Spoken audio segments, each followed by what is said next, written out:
Bonsoir, monsieur Yaou Soukier. Merci. Bonsoir, jeune.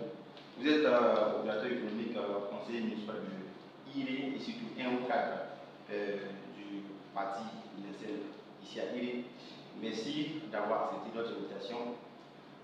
Nous allons aborder trois grands points. Le premier, c'est le CDLM. Le second, c'est plutôt le développement de IRE. Et le troisième concerne les élections à venir. En ce qui concerne le CDLM, vous avez été l'un des secrétaires du CDLM. Nous souhaiterions d'abord savoir qu'est-ce que le CDLM. Merci. Il faut dire que le CDLM, c'est le comité de développement local minier. Le CDLM a été institué en Côte d'Ivoire à l'occasion de la nouvelle loi minière, le code minier de 2014, sous le président Alassane Ouattara. Et les CDLM sont des outils de développement pour les localités impactées, les localités où il y a une extraction minière. D'accord.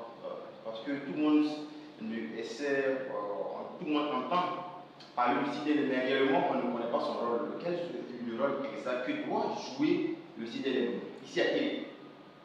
Bon, le CDLM, comme je l'ai dit,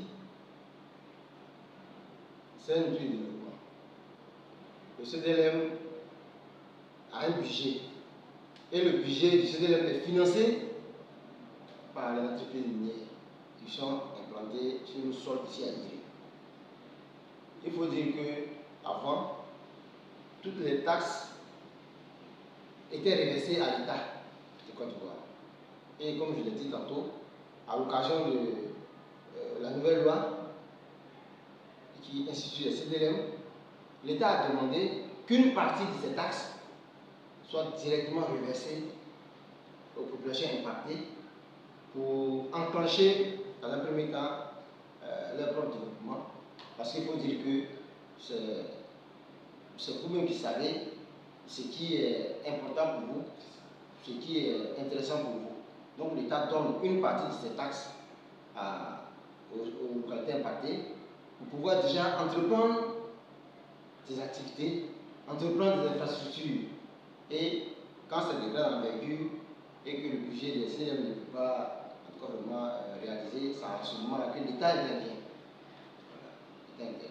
Il faut dire que pour les CDLM là, il y a des activités qui sont listées que les CDM doivent en tout cas vraiment réaliser. D'abord, au niveau de l'eau potable, l'électrification, l'assainissement, en tout cas tout ce qui est comment on appelle ça, ouvrage communautaire, tout ce qui est ouvrage communautaire, les CDM doivent réaliser. En ce qui concerne les édifices religieux, les édifices de l'État, soit la besoin d'une sous-préfecture ou bien d'une préfecture, ainsi de suite. En tout cas, le CDM n'est pas compétent à le faire. Si vous vous rappelez bien, il y a eu un tollé une année où la structure du Ségou a été construite par le CDM d'Abaou et ça a bloqué tous les CDM en Côte d'Ivoire. Il fallait être déplacé. Nous, à IRE ici, on a fait 1 an sans travailler. Il a fallu que le problème soit réglé. Sinon, vous voyez la mairie. La mairie a demandé que le CDM nous aide à réhabiliter la mairie, le bâtiment de la mairie, mais ce n'est pas possible. Le CDM nous aide à construire le logement du sous-préfet ou bien la sous-préfecture. Ce n'est pas possible parce que ça n'entre pas dans les attributions du CDM. Voilà un peu ce que c'est que le CDM. C'est pour les infrastructures communautaires. D'accord. Merci beaucoup. Je pense que vous êtes mieux placé pour nous parler de votre rencontre du CDLM et surtout de son budget. Voilà. Est-ce que combien peut-on estimer le budget annuel du CDLM, si c'est possible, ou bien si, à moins que cela ne soit un secret d'État? Non, ce n'est pas un secret. Il faut dire que le CDLM, le budget varie. Le CDLM reçoit 0,5% du chiffre d'affaires des sociétés minières chaque année. Ici, nous avons 3 sites d'exploitation. Nous avons la mine d'or d'Abaou, la mine d'or de Iré et la mine d'or de Bonigro. Donc logiquement, il va y avoir 3 CDLM ici à Iré. Mais comme c'est la même société qui exploite tous ces sites-là, donc du coup, c'est seulement le premier CDLM qui avait été créé, le CDLM de Iré et celui d'Abaou qui sont fonctionnels. Et puis, logiquement, il va y avoir un CDLM de Bonigro. Il me semble que la mise en place a été faite, mais bon, on ne voit pas ses activités dans la ville. Donc, il faut dire que voilà les CDLM.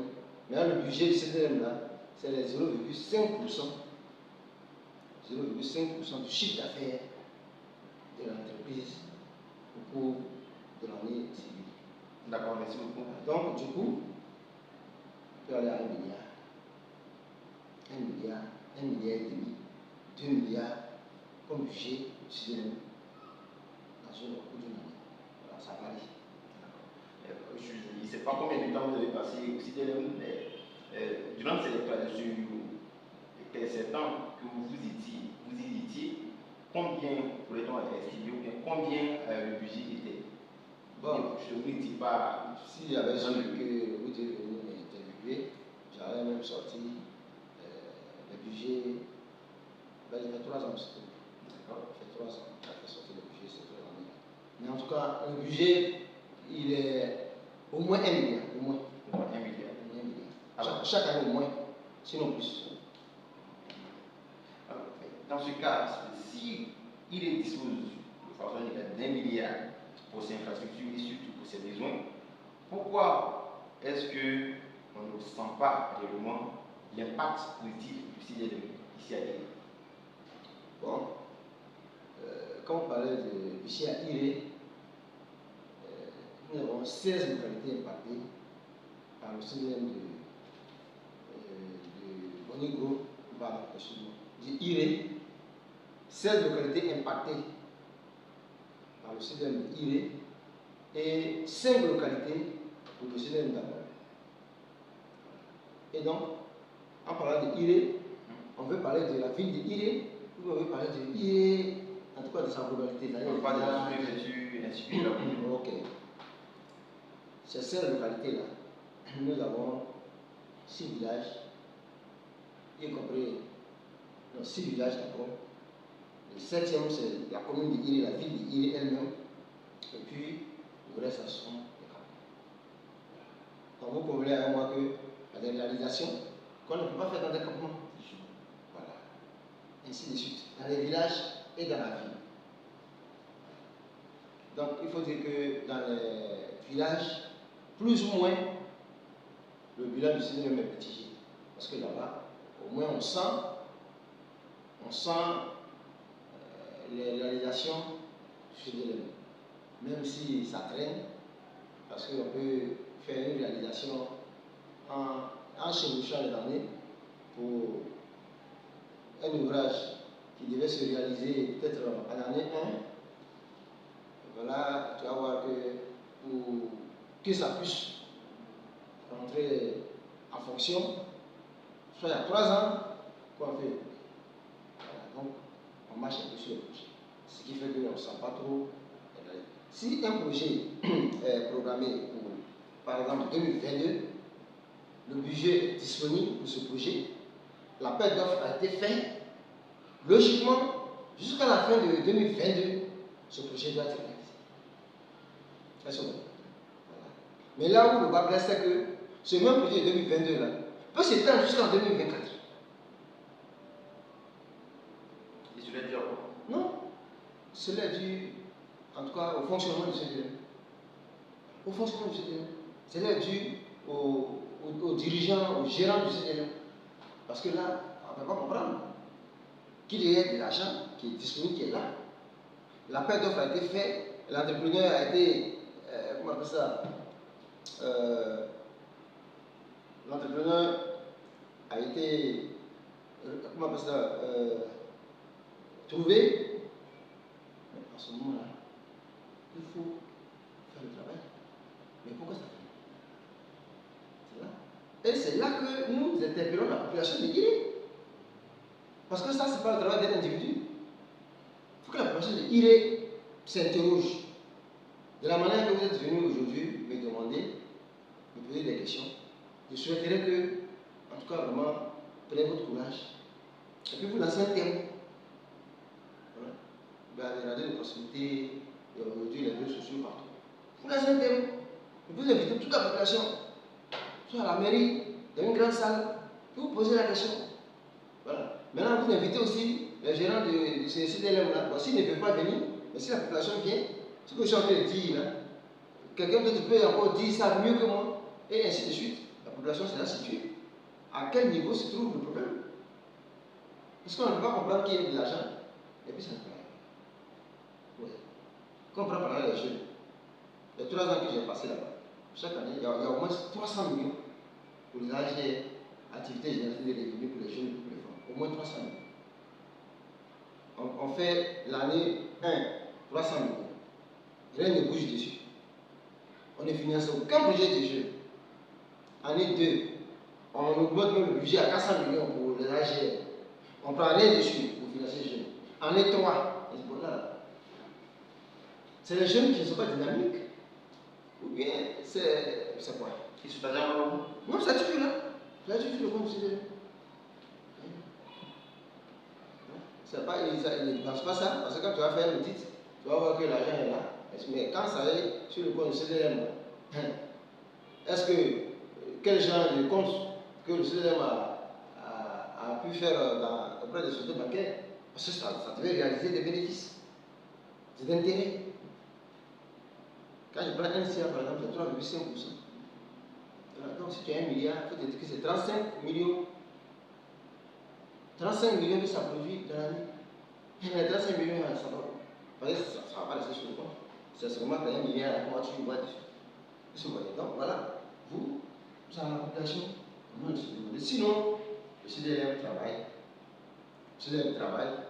On sent les travaux du CDM dans certains villages, dans certains campements, les pompes à électricité humaine, l'adduction d'eau potable, dans les châteaux. Le château de Cabé, c'était un château d'eau qui avait été programmé en 2019. Voilà, on a connu sa phase de réalisation à partir de 2021. Nous sommes en 2023, le château est encore là.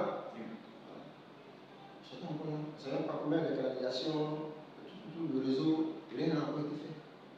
C'est aussi il a semblé de fonctionner. Voilà ce que je veux dire. D'accord, merci beaucoup. Sinon, on a assez d'argent pour pouvoir investir dans la vie de l'île. Nous avons une dernière question en ce qui concerne le CDLM. Alors, vu tout ce que vous avez révélé comme problème concernant le CDLM, qu'est-ce que vous proposez en tant que quelqu'un qui a déjà de l'expérience sur le CDLM? Oui. Afin que ça puisse s'améliorer. Oui, merci. Il faut dire que l'État a eu juste de donner une partie de ces taxes aux localités impactées pour pouvoir booster le développement dans chaque localité. Voilà, en tout cas, c'était une très bonne idée. Mais en même temps, l'État a mis des balises. Le décret interministériel qui institue le CDM, ce décret dit que les CDM doivent être gérés par les chefs du village, par les présidents des jeunes, par la présidente des femmes, et puis les élus, le maire, le député, et puis maintenant le préfet, puis les sous-préfets des localités impactées. Le préfet, parce que c'est une taxe de l'État, c'est l'argent de l'État, mais il faudrait que le préfet, en tout cas qui est le représentant du président de la République dans notre région, il faudrait que le préfet soit le président pour pouvoir voir un peu, pour rendre compte à l'État comment l'argent est. Mais mieux, on aurait souhaité qu'on y ajoute, en tout cas, des personnes ressources. Des personnes ressources, les cadres, par exemple, de certaines localités aussi, voilà, au moins 1 ou 2 personnes comme la ressource dans ce comité dirigeant des CDN. Parce que quand on prend par exemple le chef de village, le chef de village, son patron c'est le sous-préfet et le préfet. Son décret de nomination son arrêté de nomination de chef, là, ça se passe. Non, il ne peut pas dire quelque chose à son patron. Oui. Voilà. Bon, ici aussi, chez nous, on admet des chefs qui ne sont pas lettrés. Chez nous, le chef ne doit pas forcément être un intellectuel. Bon, ou quelqu'un qui n'est pas à l'école, par exemple. Il peut apprécier, comment peut-il apprécier un budget? Si le budget est bien exécuté, s'il n'est pas exécuté, on vient faire les bilans, est-ce qu'il peut avoir un regard pertinent sur ce qui a été fait? Est-ce que vous voyez? Voilà. Et je pense que ce qui a été notre retrait, parce qu'à chaque fois qu'il y avait des débats, ces débats étaient ouverts, on posait des questions, on voulait savoir. Bon ben, comme c'est quand c'est venu câblé, que de façon, en tout cas vraiment express, il a demandé au ministre avec Valérie personnel, voilà, de laisser quand même quelques personnes ressources travailler dans un premier temps, puisque c'est la première fois que la CNM venait chez nous, voilà, pour voir ce fonctionnement. C'est comme ça que nous sommes entrés. Mais quand on a sorti le décret pour dire que non, nous, on n'a pas tout le monde a retiré le bureau, donc, on aurait souhaité que le CNM, dans leur fonctionnement, il y ait quand même des fils, des sachants, des localités impactées, en tout cas pour pouvoir booster, voir un peu comment c'est une sinon ça dort. La période des jeunes, une fois qu'on finit la réunion, dans les périèdes de transport, là, 35 minutes, 30 minutes, chacun prend les parties. Les présidents des femmes, et bien s'asseoir, vont dormir, jusqu'à ce qu'on va finir. Donc, seulement, ce sont les présidents de la mine, parce qu'effectivement, dans le CNM aussi, il y a le représentant de la mine qui est dedans. Le représentant de la mine, les signataires, c'est eux qui gèrent pratiquement, les autres, ils viennent pour accompagner. Donc là, en tout cas, vraiment, si l'État pouvait revoir un peu la composition des membres de ce du comité, de ce en tout cas, ça allait être intéressant. C'est ce que D'accord, merci beaucoup. Parlons du développement de la commune de Iri. La ville, nous voyons que malgré son énorme richesse, malgré ses zones minières, il reste l'une des villes les plus pauvres de la Côte d'Ivoire. Et ce, malgré la présence de la population, des cadres, parce qu'il récolte également de nombreux cadres. Cependant, cette ville demeure dans ces conditions de précarité. Est-ce la faute à la population, aux cadres, ou bien aux élus locaux? Bon, il faut dire qu'il est à des... Le problème d'Iré se situe à plusieurs niveaux. Vous voyez déjà un premier problème. Vous voyez, voilà une façon minière qui est dans la pleine ville. Vous imaginez si c'est du bitume qu'on avait mis là, on allait décaper. Est-ce que vous voyez? Voilà. Donc il y a ce problème qui est là. Parce que, plus ou moins, les sociétés minières, les exploitations viennent dans la ville. N'y a-t-il pas un problème de localisation de la ville d'Ili? Voilà, c'est ça. Nous ne sommes pas dans le bois sacré, mais il faut dire que peut-être à la longue, la ville sera relocalisée. Voilà. Donc si moi j'essaie, c'est moi qui investis, c'est moi qui suis l'État. Si je sais que d'ici peut-être 10 ans, je vais casser tout ce qui est là, pourquoi mettre des milliards pour investir? Ça c'est un peu le niveau de développement, on ne sait pas. Peut-être que c'est à cause de ça que le développement de l'Iré est retardé ou bien négligé. C'est pas sûr que je comprends. Voilà. Je ne peux pas mettre du bitume, laver toute la ville là, du bitume, avec des infrastructures, et puis 1 an, 2 ans après, la mine progresse, on dit bon, on va les localiser ailleurs et puis on casse. C'est un peu le problème. Deuxièmement, au niveau des cadres qu'on parle. Ici, il n'y a pas de cohésion au niveau des cadres. C'est un seul petit peu. Il n'y a pas de cohésion. On a maintes fois essayé de mettre en place des mutuelles de développement, de IRE, mais il faut dire que ça naît et puis ça disparaît. Parce qu'après, il y a un engouement au début, mais dans le fonctionnement, on laisse la charge au président, au seul président qui gère la mutuelle, et puis c'est tout. Il est seul à supporter toutes les charges, personne ne s'intéresse, personne ne cotise, et puis on ne voit pas réellement les objectifs clairs de ces mutuelles. Parce qu'après, ça mue dans le politique. C'est aussi ça qui fait que la mutuelle, la cohésion de cadres. Parce que moi, je suis président de la mutuelle, bon, d'accord, tout autour de moi, dès que je vois que bon, ça commence à aller, je commence à, en tout cas, à sortir un peu, président de mutuelle, connaître, je commence à passer, à être un candidat à la mairie ou bien à la députation. Mais ceux qui étaient déjà là, et qui sont dans la mutuelle, là, mais ils vont te combattre. Et c'est ce qui fait que la politique rentre dans la mutuelle, et puis elle meurt directement. Sinon, j'avais éliminé un cadre ici qui peut booster tous les villages. Il y a des petits projets qu'on peut mettre, des projets même sociaux qu'on peut mettre en place, des assurances, des mesures qu'on fait un peu partout pour aider nos parents. En tout cas, mais ils ne sont pas prêts à le faire. Chacun, voilà, le vol de ses propres œuvres. Voilà un peu au niveau des cadres, au niveau de la vie. Pour la vie, il ne veut pas. Maintenant, au niveau des élus,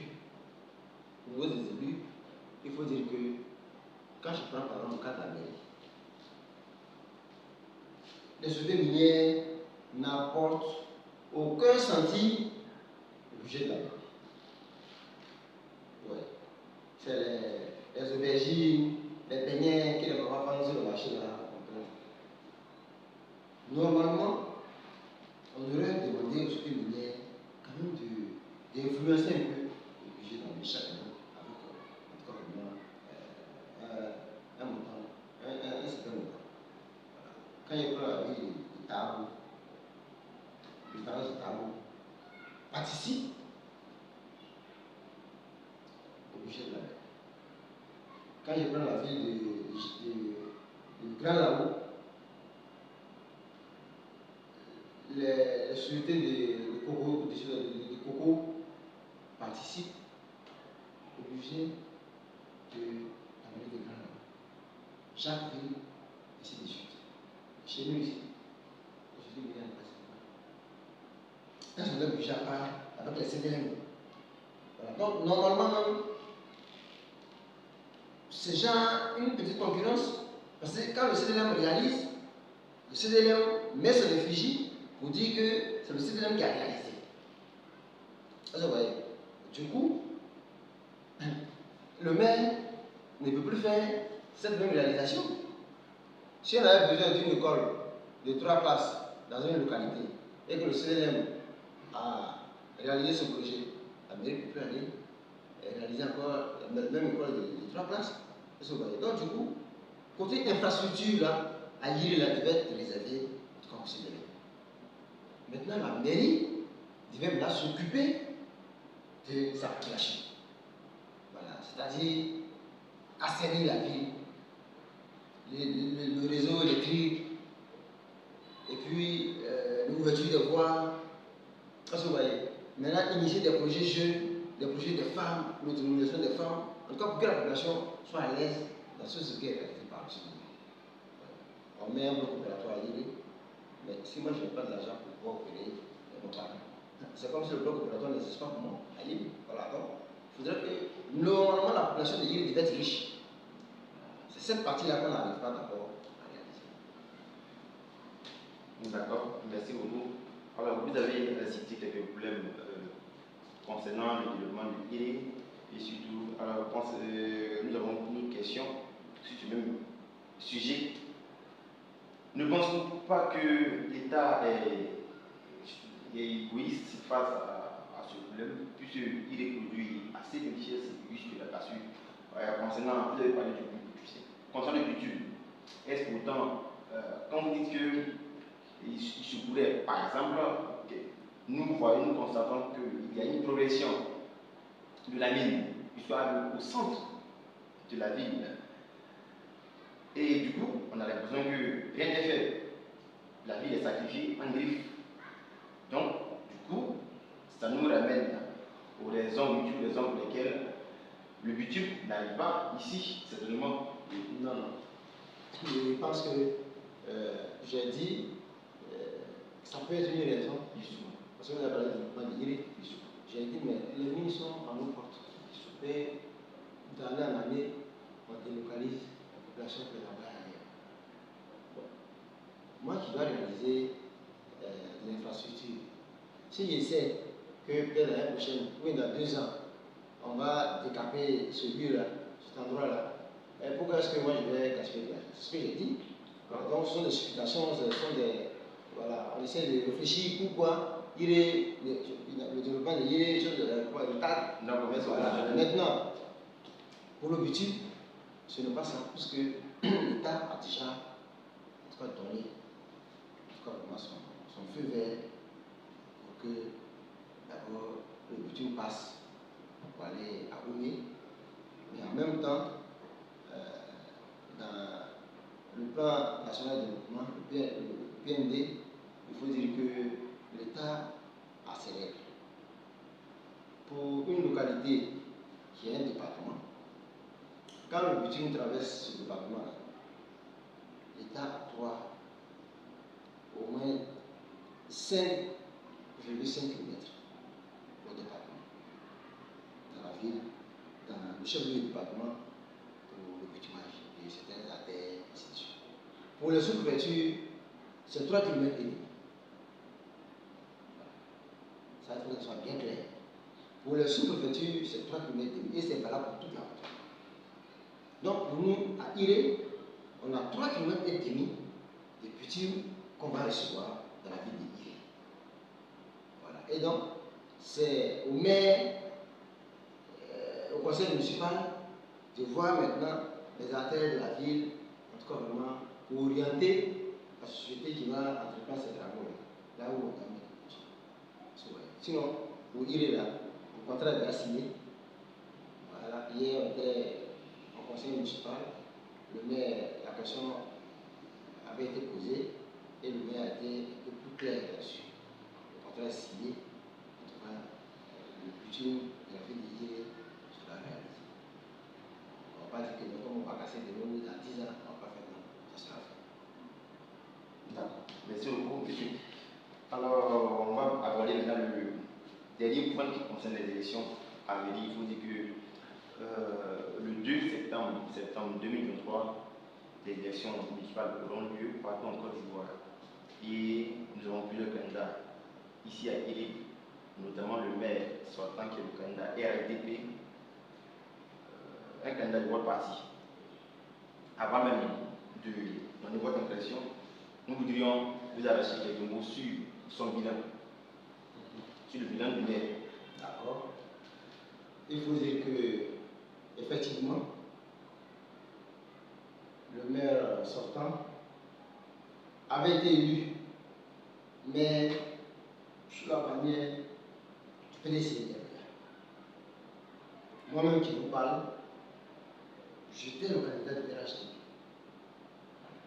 Et quand il a gagné les élections, nous a rejoint au RHDP.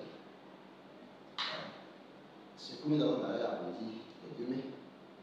Et aujourd'hui, il est le maire sortant, donc il est notre candidat aux élections du 2 septembre. En ma qualité de conseiller municipal, il faut dire que le bilan est global. Le bilan concerne tous ceux qui ont travaillé. Il y a la municipalité, le maire, c'est l'adjoint, voilà, qui réfléchit, qui donne des orientations. Et puis le conseil municipal qui valide les actions du maire, ainsi de suite. Donc, on ne peut pas dire que voilà, le bilan, il ne nous concerne pas. Le bilan du maire concerne tous ceux qui ont travaillé avec le maire. En deuxième lieu, le bilan concerne le maire lui-même parce qu'il a sa municipalité. Le maire, c'est pas. Je l'ai dit tantôt, c'est lui qui donne les orientations. Et puis le conseil approuve ou désapprouve. Et quand il était candidat, il allait vers les populations pour leur dire, votez pour moi, si je suis élu, voilà ce que je vais faire pour la population. Voilà ce que je vais faire pour vous. Moi également, étant candidat, je suis allé vers la population pour leur dire, votez pour moi, si je gagne, voilà ce que je vais faire pour vous. C'est la population qui a jugé. Nous sommes trois candidats. C'est la population qui a jugé et la population a mis à sa tête le maire actuel. Et donc, c'est la population qui sait ce que le candidat leur avait dit. Si je gagne, voilà ce que j'ai fait pour vous. Vous voyez, pendant qu'il le disait, moi aussi, j'ai passé de l'autre côté et je disais, pourquoi non, je ne peux pas savoir exactement ce qu'il a dit à la population. Donc, c'est la population qui sait lire le bilan, en tout cas, vraiment du maire. Donc, c'est la population qui va dire, effectivement, voilà ce que il a dit, il a bien travaillé, ou bien il n'a pas bien travaillé. Mais moi, en ce qui me concerne, en tant que conseiller municipal, tout ce qui devait être fait dans le cadre de la mairie et qui avait été listé comme projet au niveau de la municipalité, du conseil municipal en tout cas, on a réalisé ce qu'on devait faire. Quand vous voyez par exemple la mairie aujourd'hui, on voit le dehors, c'est pas agréable à voir, mais aujourd'hui quand on y entre, quand on rentre dans la mairie, vous avez vu quand même qu'il y a eu un changement, il y a eu des changements. Voilà. Le box du service d'état civil là, où les filles prenaient les tickets, tout, vous avez vu que tout a changé. Quand vous entrez dans la salle de conférence de mariage, voilà, la salle de réunion, il a scindé, il a fait une salle uniquement pour les mariages et puis une salle de réunion. Or, c'était la même salle. Voilà. En tout cas, maintenant, il a aménagé là. Aujourd'hui, ils sont en train d'aménager la devanture pour faire de là peut-être un espace d'exposition, ainsi de suite. Donc voilà, il faut dire que. Mais moi, je ne savais pas les projets d'envergure voilà, qu'il avait proposé à la population avant d'être élu. Donc, c'est à vous de faire un micro-trottoir. Voilà, de faire un micro-trottoir, de demander à la population est-ce que vous êtes satisfait du bilan de votre maire, est-ce que le maire, qu'est-ce qu'il avait dit quand il venait vers la population. Donc, c'est à vous de faire ce travail-là. Sinon, nous, à notre niveau, voilà, il ne peut pas me faire là qui pour dire que le bilan n'est pas satisfait. Le bilan est bon. D'accord, merci beaucoup. Merci. Vous avez parlé en tant qu'homme politique et je suis ravi. Alors, on va citer quelques défaillances, je dirais plutôt, je mets ça comme griffe. Quand on prend le cas du marché qui devrait être terminé pour longtemps, quand on prend le foyer des jeunes qui est rempli de broussailles et malheureusement abandonné, quand on prend devant la mairie ainsi que la clôture, lui dit merci au maire. Et quand on jette un regard sur la voie menant à Zégo, avant l'édition de la colline, il y a un tas de déchets qui vraiment intoxiquent la population. Au sujet de tout ce qui précède, ne voyez-vous pas que ces choses font partie d'une chose qu'on qualifierait d'échec de la part du maire actuel? Bon, les mots, c'est vrai, vous posez des questions, mais les mots sont trop forts. Parce que échec, je ne le dirai pas. Voilà. Il faut dire que toute gestion a ses défaillances. Et puis aussi, tout homme politique a ses priorités. Vous voyez aujourd'hui, la gouvernance du président Alassane Ouattara, quand il est arrivé, il a commencé d'abord par les grands travaux. Voilà. Vous avez fait l'université avec Keynes qui a boosté l'économie mondiale après la Deuxième Guerre mondiale, en commençant par les grands travaux, donner du travail aux gens, et puis aussi pour vraiment capter la population. Voilà. Et puis, on a mis de côté la microéconomie qui s'intéresse directement à la population. Est-ce que vous voyez? Donc, chaque homme politique a ses priorités, sa gestion. Voilà. le maire, tout ce que vous venez de citer là. Ce n'est pas qu'il ne voit pas, il voit. Et il fait de son mieux.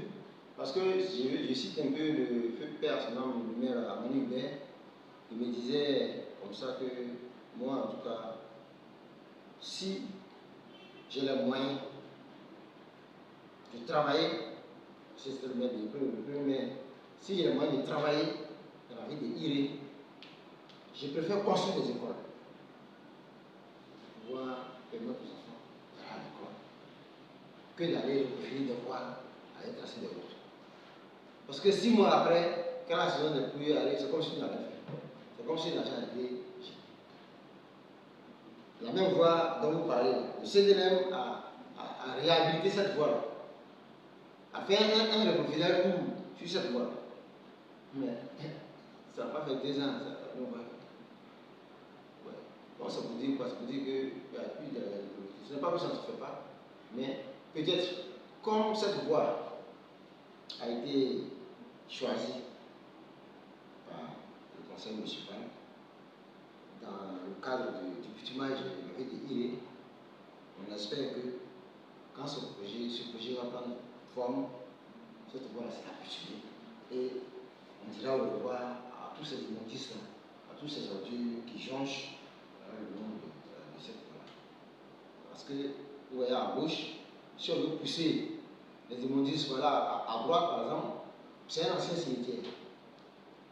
On risque de réveiller certaines choses.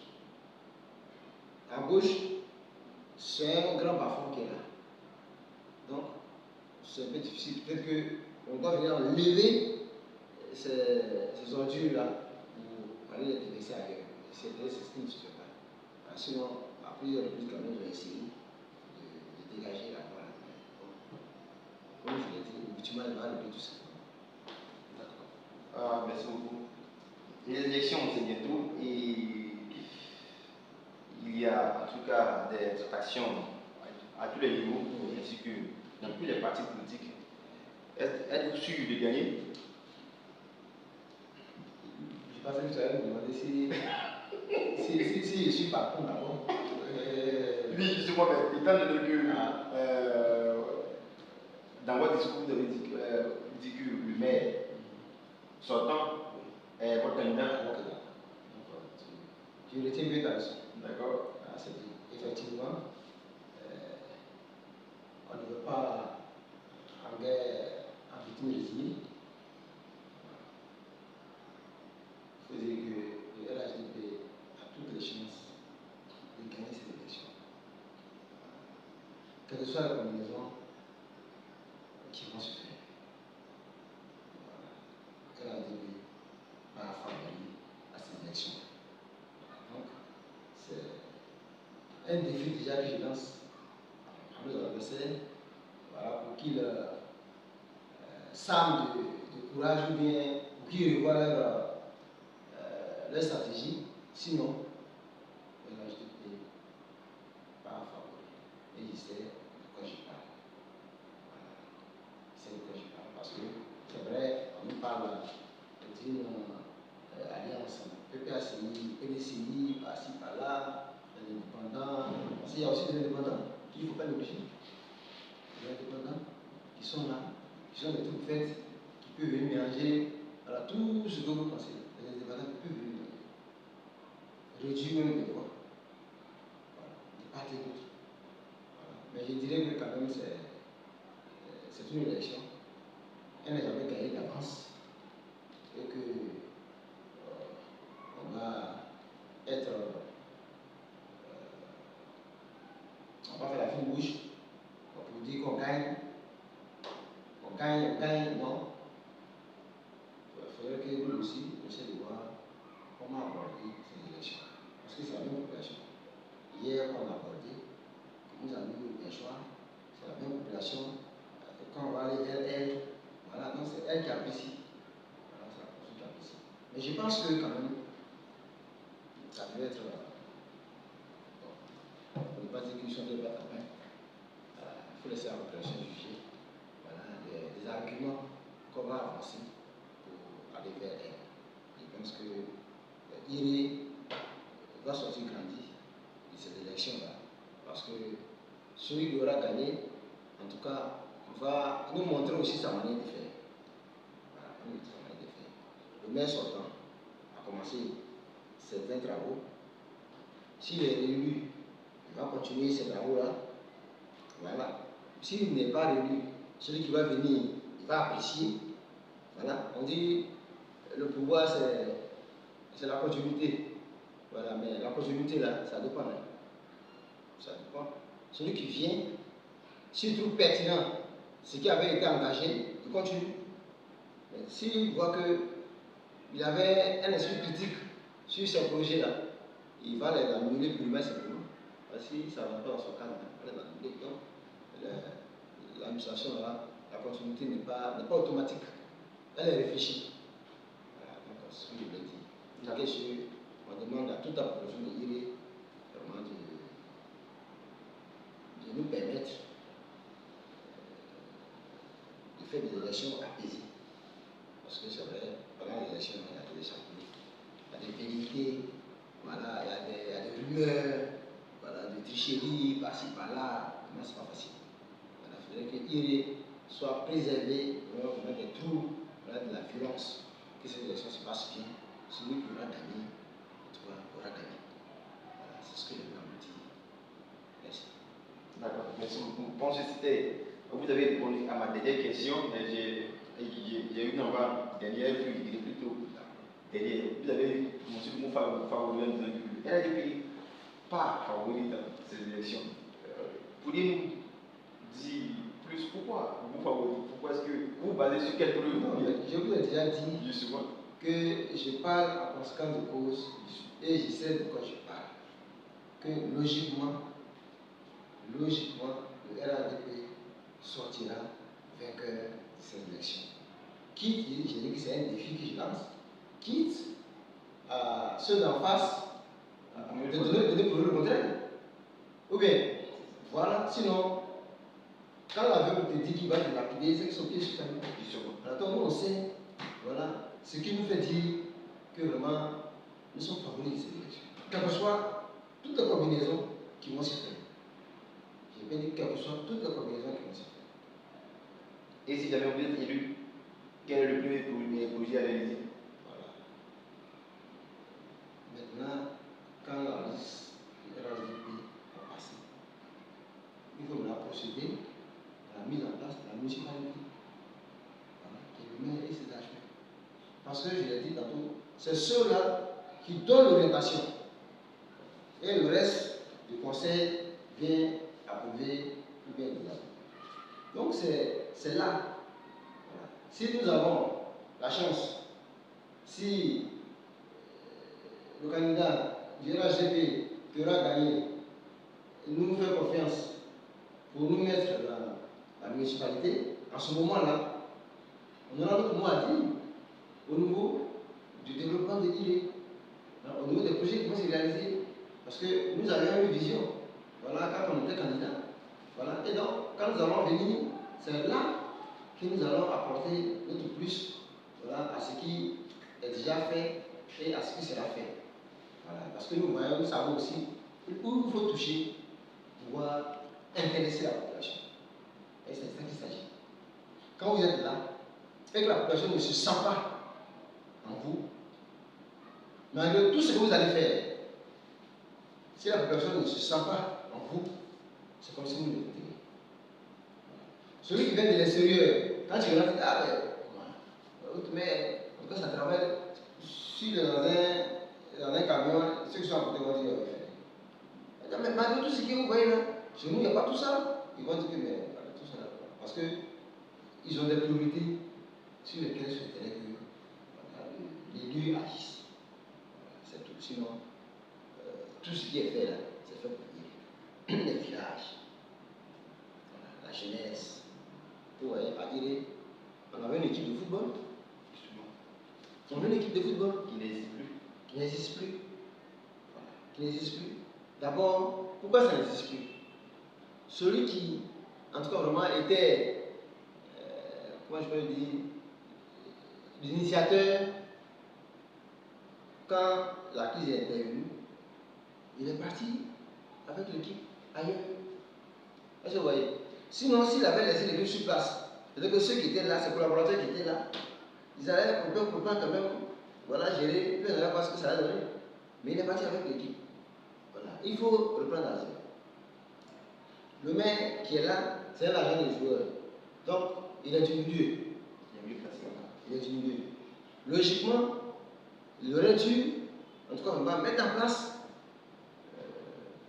une équipe à Iré. Voilà, mais bon, comme je l'ai dit, il a ses priorités. Il a voulu d'abord commencer par autre chose. Mais nous devons croire que quand il sera réélu, et si nous avons la chance d'être dans la municipalité, il y a certains projets que nous allons faire sortir. Et ce n'est pas seulement le côté football. Il y a même la culture à Iré qui n'existe plus. La culture d'Italie n'existe plus. À Iré, la culture n'existe pas. La mairie peut s'en charger. La mairie peut mettre en place un projet de réévaluation de la culture de l'île, voilà, dans les villages, ainsi de suite. Voilà. Donc, vous voyez que ça touche directement la population. Est-ce que vous voyez?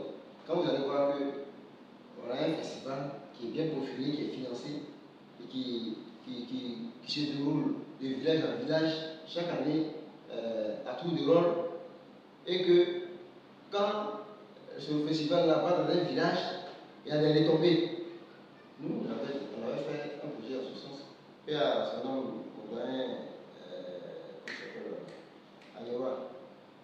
Quand Ayora était le premier adjoint de la Malibé, Juliette Adjoint, en 2004, il est allé, il a dit qui a voulu utiliser ça.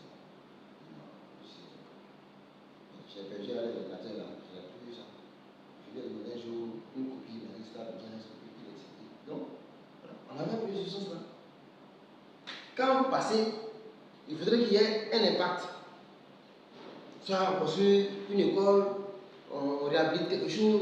Là le vrai, c'est que nous, on a accueilli un festival, mais voilà ce qu'on a. Il ne faut pas venir s'amuser, danser, boire, et puis partir, puis faire aussi aller. Donc voilà. Il y a beaucoup de choses qu'on peut faire sortir. Donc, faites-vous confiance. Je pense qu'on viendra vers vous. Voilà. Quelle que soit la forme qu'on va utiliser, on viendra vers vous pour recueillir vos suffrages. D'accord, merci beaucoup, monsieur le conseiller municipal, d'avoir répondu à nos différentes questions. Nous vous souhaitons le meilleur pour le 2 septembre 2023 et que le meilleur gagne. Que le meilleur soit le RHTP.